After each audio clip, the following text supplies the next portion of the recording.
हगे अखबारी हो हमर यार मनावा तो एक बेर बात कर लगे। हगे अखबारी हो हमर यार मनावा तो एक बेर बात कर लगे। हगे सुना यारवा हो भरती पटनवा में आके मुलाकात कर लेगे। आगे सुना यारवा हो भरती पटनवा में आके मुलाकात कर लेगे।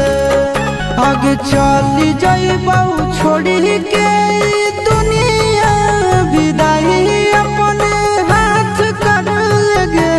आगे सुना यारवा हो भरती पटनवा में आके मुलाकात कर लेगे।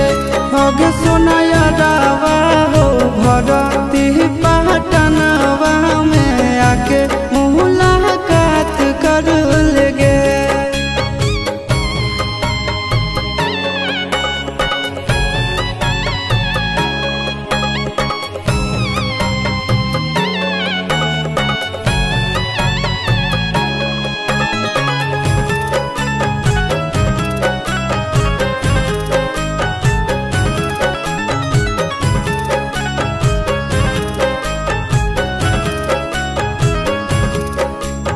मरे घर पनिया पिलाई दी है जान गे। कफन ओढ़ाई दी है टूटत ही जब प्राण गे। मरे घर पनिया पिलाई दी है जान गे। कफन ओढ़ाई दी है टूटत ही जब प्राण गे। हगे हमारा से तोरा जाती प्यार होता भेंट साक्षात कर लगे।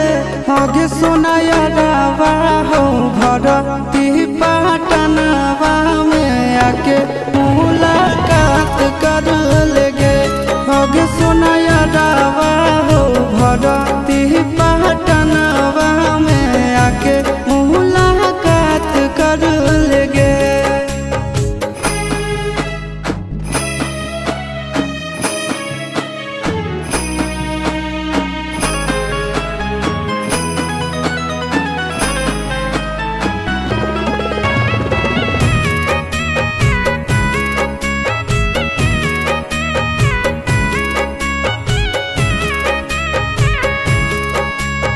डॉक्टर जवाब दिल के बुलावा मौत के।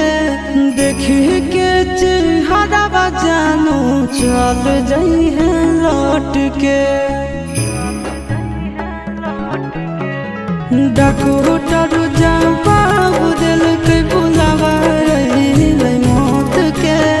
देखी के चेहरा जानू चल जाई है लौट के।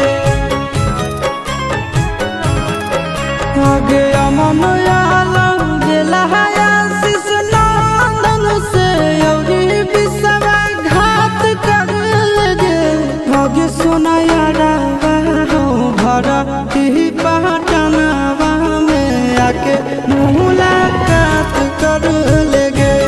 आगे सोना यारवा हो भरती